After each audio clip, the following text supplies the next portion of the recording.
Oi, tudo bem? Bom, meu nome é Andressa e eu sou da maternidade na Austrália. E hoje eu tô aqui pra contar quais foram os primeiros sintomas ali que eu senti antes de entrar em trabalho de parto. E eu já adianto que os meus sintomas começaram bem cedo, ali nas 29 semanas, mas o Benny só nasceu com 39 semanas e 6 dias. Ou seja, eu achava que ele ia nascer desde as 29 semanas, mas ele nasceu faltando um dia pra do date dele, então foi bem normal.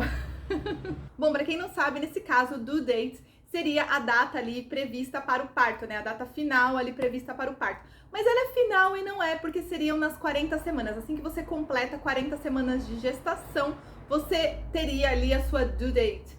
Mas o que acontece é que às vezes, dependendo do país, dependendo do hospital, dependendo da mãe, dependendo de uma série de fatores, essa gravidez ela pode ir até as 42 semanas, né, que seria aí o prazo máximo mesmo para um bebê nascer. Mas no meu caso, vou começar aqui a contar como é que aconteceu desde as 29 semanas e quem sabe eu posso dar uma luz aí para outras mães que também estejam passando pela mesma situação. Então, quando eu completei 29 semanas, o Benny, ele virou de cabecinha para baixo, tava tudo bem, e eu era bem ativa, eu fazia pilates, eu trabalhava, então assim, tinha minha vida normal, né? E um belo dia, eu acabei voltando do pilates e não tava me sentindo assim, muito bem, mas ao mesmo tempo também não tava sentindo dor nem nada.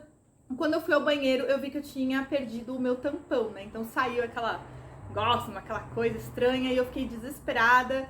E aqui na Austrália, quando você tem um problema desse, como eu já tinha um acompanhamento com as midwives do hospital, né? E no caso a GP, nessa época eu ainda fazia o shared care, que é o atendimento compartilhado, eu decidi então ligar para as midwives, né, no hospital, já que elas te dão ali um número, né, que você pode entrar em contato direto com elas. Então, se você tiver alguma dúvida, ou se você tiver algum problema, como nesse caso, você pode entrar ali direto em contato com elas.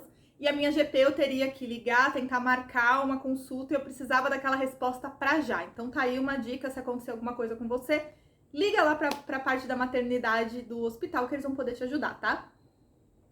Então eu liguei para as midwives e uma delas me atendeu e eu expliquei, né, o que tinha acontecido, mas que eu não tava sentindo dor nem nada. E bem na hora ela perguntou, mas você sentiu o bebê mexer? E naquele dia eu não tinha prestado atenção se eu tinha sentido ele mexer, mas já fazia um tempo que ele não tava mexendo mais, assim, sabe, tanto. E eu comecei a ficar preocupada, falei, olha, faz um tempo que ele não tá mexendo.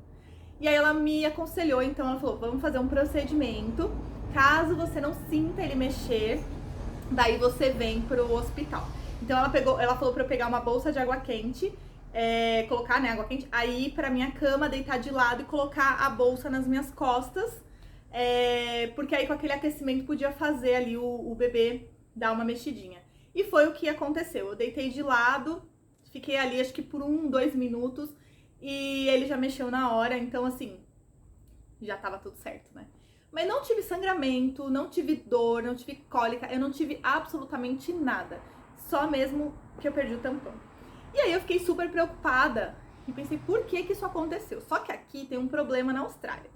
As coisas, às vezes, elas são normais demais, né? Você vai atrás e acaba que o médico, a midwife, isso é normal, isso é normal. E pra você, ainda mais quando é mãe de primeira viagem, nada é normal, né? Você tá vivendo aquilo pela primeira vez, você não sabe o que realmente é algo que pode dar um problema futuro, ou se é algo que só, né, vai passar e vai tá tudo bem. Daí o que eu fiz? Eu tinha o contato de uma médica brasileira, que na época, ela é obstetra, né, e ela tava fazendo um doutorado num hospital muito próximo da universidade que eu trabalhava, e ela tinha acesso, né, a ultrassom e tudo, e eu já tinha feito um ultrassom com ela, justamente que foi um ultrassom 3D pra ver o rostinho do bebê, aquela coisa toda. Então, o que eu fiz? Eu liguei pra ela e pedi, pelo amor de Deus, pra ela me dar uma ajuda, falei o que tinha acontecido, e ela pediu pra eu ir lá, se eu tinha tempo, e na hora eu fui pra lá, e daí ela me checou, né, fez o ultrassom, e assim, o bebê tava ótimo, tava tudo bem, só que ele estava extremamente baixo, extremamente baixo. Ela falou, olha, eu nunca tinha atendido assim ninguém que com 29 semanas o bebê tivesse tão baixo, e eu sentia muita dor assim na minha virilha, aquela pressão, sabe, constante. Então, assim, foi algo que já veio vindo e que depois me deu um problema no meu assoalho pélvico, que é outro vídeo que eu quero muito fazer pra contar. Então, assim, eu já tive esse problema vindo da minha gravidez. No meu parto eu tive algo também que acabou piorando um pouquinho esse meu caso do assoalho pélvico. E aí me deu um problemão depois. Então, segura aí que eu vou contar num outro vídeo o que aconteceu comigo, né, com o meu assoalho pélvico, o que eu faço hoje pra tentar recuperar essa parte do meu corpo. Mas, voltando aqui ao assunto, ela pediu então pra que eu fizesse maior parte do meu tempo, né, que eu pudesse repouso, pra que eu não ficasse andando muito, nem fazer nenhum esforço, e pra que eu marcasse uma consulta então, né, com a médica e com a midwife. Consegui marcar então uma consulta com a minha GP, acho que uns 2 dias depois.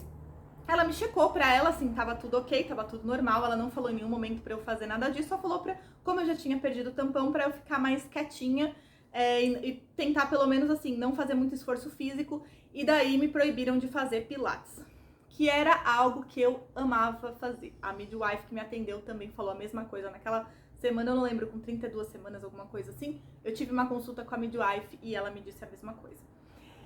Então, o que aconteceu? Com 34 semanas, aí sim que a minha barriga ficou bem grande. Eu tive bastante enjoo durante a gravidez, então eu não comia tanto assim, eu não engordei muito.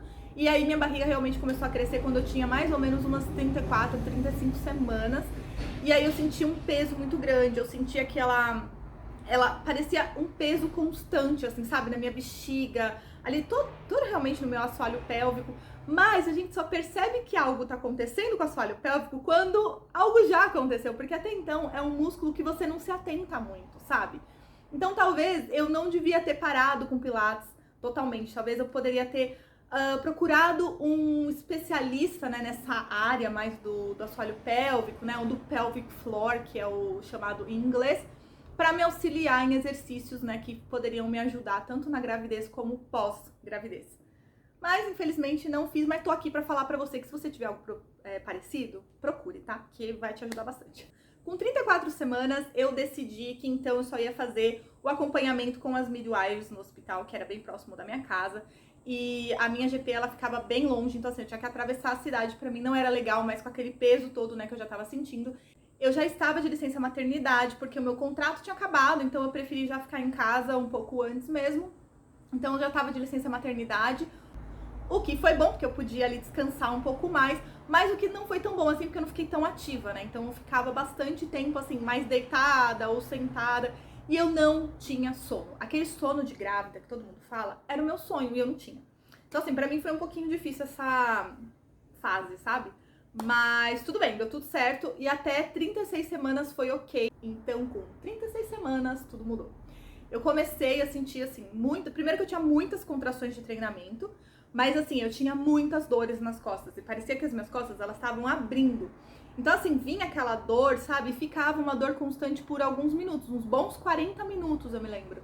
E eu não podia andar muito mais do que 15 minutos, eu sentia muito peso na barriga, muito peso na virilha, aquela dor na virilha. Eu não tinha pernas inchadas, eu não tive sobrepeso, eu não tive nada. Eu engordei na gravidez mesmo, total, assim, eu engordei 9,5 kg.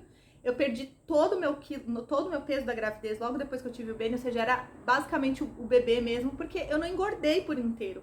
Eu só tinha barriga. Porque eu nem comia muito, né? Eu passava mal. Então, assim, não foi nada de falar, eu tava com sobrepeso, então eu tava super em casa sem fazer nada, né? E acabei, sei lá, tendo algum problema nas costas. Não, era realmente ali alguns sinais, né? Algumas coisas que o meu corpo, ele tava reagindo daquela forma pra gravidez. Quando eu cheguei, então, em 39 semanas, eu comecei a realmente sentir mais contrações, mas eram contrações que começavam e ficavam por um tempo e elas acabavam. Então, assim, basicamente, na verdade, com 38 eu já tive também, mas assim, 39 semanas, acho que a cada 2 dias eu ia pro hospital com um alarme falso. Então, quando eu entrei em trabalho de parto mesmo, eu achava que era um dia que tudo ia começar e ia acabar de novo. Sabe assim, quando você acha que vai ser um alarme falso de novo? De tanto que eu já tinha passado por aquilo. Mas, bom, foi essa minha experiência com o meu pré-parto, né? E com 39 semanas e 6 dias foi quando eu finalmente entrei em trabalho de parto. E aí tudo começou, então, num domingo pra segunda-feira. O Benny nasceu numa terça-feira à noite. Então, de domingo pra segunda-feira, eu comecei a sentir contrações que vinham, assim, das costas. Elas irradiavam pra barriga, mas era a cada 1 hora. E isso foi à noite, quando eu tava dormindo. Então, vinha aquela dor e passava. Era muito rápido. E eu fiz opa, acho que alguma coisa tá acontecendo. Em nenhum momento eu pensei nem acordar o Nando, porque eu falei, com certeza é um alarme falso de novo. Eu vou esperar isso acontecer alguma coisa. E de manhã eu comecei com várias contrações e senti pela manhã toda. E eu lembro que até tinha um moço em casa e ele tava arrumando alguma coisa no banheiro lá. E eu passava assim com dor, né? E ele olhou pro Nando e ele perguntou, falou assim, tá tudo bem, né? Ela falou assim, eu acho que é só um alarme falso. E ele ainda brincou falando, espero que seja. Que nada aconteça enquanto eu estiver aqui. Enfim, eu lembro que isso foi umas 10 da manhã e eu senti contração até mais ou menos meio-dia, consegui almoçar e depois do almoço, parou tudo. Acabou tudo, eu não senti mais nada. Era como se eu não tivesse tido nada. E eu fiquei tão irritada, mas tão nervosa. Quem tá aí no final da gravidez, ou quem já passou por isso sabe, né? Quando você chega ali nas 38 semanas, você já não aguenta mais, você quer que aquele neném nasça, é a única coisa que você quer. Por mais que você esteja ali curtindo a gravidez, não, você não quer mais nada disso. Então eu já tava assim de saco cheio, e quando foi umas 4 horas da tarde, mais ou menos, eu falei pro Nando que eu ia andar, que eu ia caminhar e que esse neném tinha que nascer porque eu já não aguentava mais. E eu saí assim, determinada, sabe? Eu fui fazer uma caminhada, caminhei por meia hora. Parece pouco, mas era algo que eu não conseguia mais fazer. Eu só conseguia 15 minutos, eu sentia muita dor na virilha, assim, sabe? Então aquele dia eu caminhei, tinha um campo de rugby do lado da nossa casa e eu fiquei dando várias voltas nesse campo. E depois de meia hora voltei pra casa, eu lembro que eu sentei no sofá assim e falei assim, olha, eu não aguento mais, esse neném precisa nascer. E em meia hora, eu cheguei em casa às 5 da tarde, quando foi 5:30 da tarde, eu comecei a entrar em trabalho de parto e aí que realmente as coisas começaram a acontecer. Pra quem já teve o pré-natal aqui, né, sabe que qualquer coisa que aconteça nesse caso, você liga pro hospital já. Então eu informei as midwives o que eu tava sentindo, quando foi mais ou menos umas 10 da noite, que era realmente, eu já tava com bastante dor. E daí, como eu já tinha tido vários alarmes falsos, já tinha tido a questão do tampão, elas pediram pra eu tomar Panadol. Quem tá aqui ama o Panadol, né? Porque o Panadol serve pra tudo, até nessas horas. Toma Panadol, pega a bolsinha de água quente, põe nas costas, deita de lado.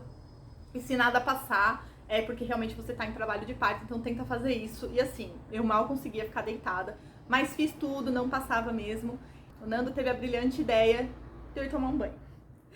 Gente, todo mundo fala que o banho é maravilhoso, né? Eu entrei naquele chuveiro, eu tava vendo a morte, assim, porque era uma dor horrível, horrível. E eu só pedia pra ele, pelo amor de Deus, me tira do chuveiro. Eu não conseguia nem sair de lá. E daí eu lembro que ele me tirou, né? Abriu lá o box do chuveiro, me tirou, me ajudou a me vestir. Eu fiquei sentada na cama. E eu falei pra ele, olha, agora eu tô com muita, muita dor mesmo. Eu só vou esperar mais um pouco, já não dá mais. E daí a gente começou a cronometrar, né? A gente já tava cronometrando as contrações há um tempo, mas naquele momento realmente a gente começou a cronometrar bem certinho. E o Nando tava assim, sentado numa cadeira, tentando terminar a tese dele do doutorado. Olha isso. E eu em trabalho de parto. E eu falava contração e ele marcava. E eu queria matar ele, sabe? Assim, eu queria voar no pescoço dele, esganar ele. Porque naquele momento eu queria que ele estivesse comigo. Mas eu entendo também a parte dele, que ele tava tentando terminar tudo, porque ele sabia que o nosso bebê ia nascer. Então, assim, nos próximos dias ele não ia poder fazer nada, né? E ele tava bem angustiado pra terminar. E foi um dos motivos da gente se mudar pra Gold Coast, que eu vou contar também num outro vídeo. Mas assim, isso tudo já começava esse drama ali no meu trabalho de parto. Quando foi mais ou menos 1h da manhã, eu acredito, eu liguei de novo pro hospital. Na verdade, o Nando ligou, porque eu já não conseguia falar. E ele explicou, né, sobre as contrações. E elas acharam estranho porque, assim, na verdade a midwife, né, que atendeu, ela achou estranho porque elas estavam muito longas. Então, assim, elas estavam mais ou menos de 3 em 3 minutos. Depois elas estavam vindo a cada 5 minutos. Só que ao invés de elas durarem pouco, elas estavam durando muito tempo. E daí ela achou estranho e falou, olha, vem aqui pra checar ela, o hospital tá vazio mesmo, então ela já tá com bastante dor, né? E, graças a Deus, me aceitou, né, pra eu ir lá pra ela me checar. E quando eu cheguei, ela viu, eu tava com 4 centímetros de dilatação. Realmente, as contrações, elas estavam durando um pouco mais. Eu tava sentindo uma dor, então assim, era como se a contração parasse, mas eu continuasse sentindo dor. E daí, quando ela me checou, ela percebeu que a minha dilatação tava ok, parecia que tava progredindo legal mesmo, porque eu tinha ido na sexta-feira no hospital com um alarme falso e eu não tinha nenhum dedo de dilatação, e naquele momento, na segunda noite, eu já tava com 4. Mas o meu cérvix, ele não afinava. Então, ela falou, seu cérvix tá muito grosso, então pode ser por isso que você tá sentindo um pouco mais de dor. E daí ela me sugeriu 2 coisas, né? Ou voltar pra casa e esperar, ou ser admitida no hospital, já que eu já estava com 4 centímetros, e a partir de 4 centímetros você pode sim ficar no hospital. E daí eles me dariam morfina se eu quisesse, mas eu teria que ficar no hospital para ser monitorada a noite toda. Então eles põem aquele aparelhinho, né, que fica ali monitorando o batimento cardíaco do bebê, acho que é cardiotoco.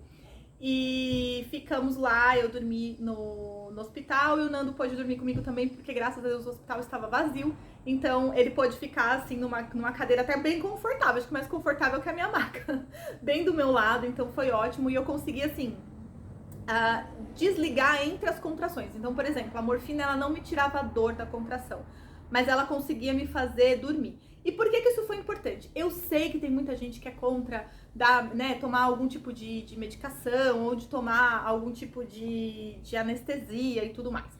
No meu caso, a morfina foi muito boa, porque eu consegui finalmente descansar. Já fazia mais ou menos 4 dias que eu não dormia. Nem de noite, nem de dia. E eu sentia dor, eu sentia eu não conseguia dormir, eu não sentia sono. Então, assim, por esse meu histórico também, foi por isso que elas me ofereceram a morfina. Porque seria uma forma de eu conseguir descansar, já que no próximo dia provavelmente eu ia estar ganhando bebê, né? Então, assim, eu aceitei, vai de você aceitar ou não, mas no meu caso eu aceitei, foi ótimo, porque eu conseguia apagar durante as contrações, e elas ficaram um pouquinho mais espaçadas, obviamente, né, quando você toma alguma coisa ali pra aliviar sua dor, acontece que as contrações ficam um pouquinho mais espaçadas, então elas estavam vindo a cada 10 minutos, mas eu continuei, particularmente, tá, continuei ali progredindo a dilatação normalmente. A única coisa que acontecia era que o meu cérvix não afinava de jeito nenhum. Mas aí sobre o meu relato, né, do parto, eu vou fazer um outro vídeo para esse aqui não ficar muito longo, mas eu vou trazer aí como é que foi, né, o relato do meu parto e como tudo aconteceu. Mas então foi esse o meu pré-parto. Se você teve uma experiência parecida ou se gostaria de compartilhar a sua, por favor, entre em contato comigo. E eu gostaria de compartilhar muito, sabe, com as outras mães, outras pessoas que têm curiosidade ou que gostariam desse tipo de informação, né, para saber como que as coisas funcionam aqui na Austrália. E realmente elas são diferentes do Brasil. Então eu acho que é por isso que é importante a gente poder aí compartilhar, né, as informações. Então, por favor, se você tiver interesse em fazer parte do Maternidade na Austrália e fazer o compartilhamento da sua história, da sua vivência aqui na Austrália como mãe, entre em contato comigo, que eu vou ficar muito feliz para ajudar a gente a fazer um vídeo, né, compartilhando essas experiências, tá bom? Então é isso, se você gostou, dá um like aqui no YouTube. Tem um botãozinho aqui embaixo que é o subscribe para quem tá fora do Brasil e inscrever-se para quem tá no Brasil. Clica nesse botãozinho que você vai fazer parte do canal. Tem um sininho também que dá para você ativar as notificações. Sempre que eu postar um vídeo novo, você vai receber uma notificação lá em primeira mão que eu postei alguma coisa nova, então vai estar sempre por dentro do que eu tô colocando. E se você quer saber mais sobre o meu dia a dia, ficar mais por dentro aí das coisas que acontecem no meu dia, me segue também no Instagram, tá? É @maternidade na Austrália, e eu tô sempre por lá postando algumas coisas no Stories ou então no meu feed. E também se você precisar, né, de uma comunicação mais rápida, eu sempre tô por lá, então é muito mais fácil a gente se comunicar. Tá bom? Mas muito obrigada pra quem assistiu até aqui e eu volto para contar sobre o meu relato de parto, tá? Tchau, tchau!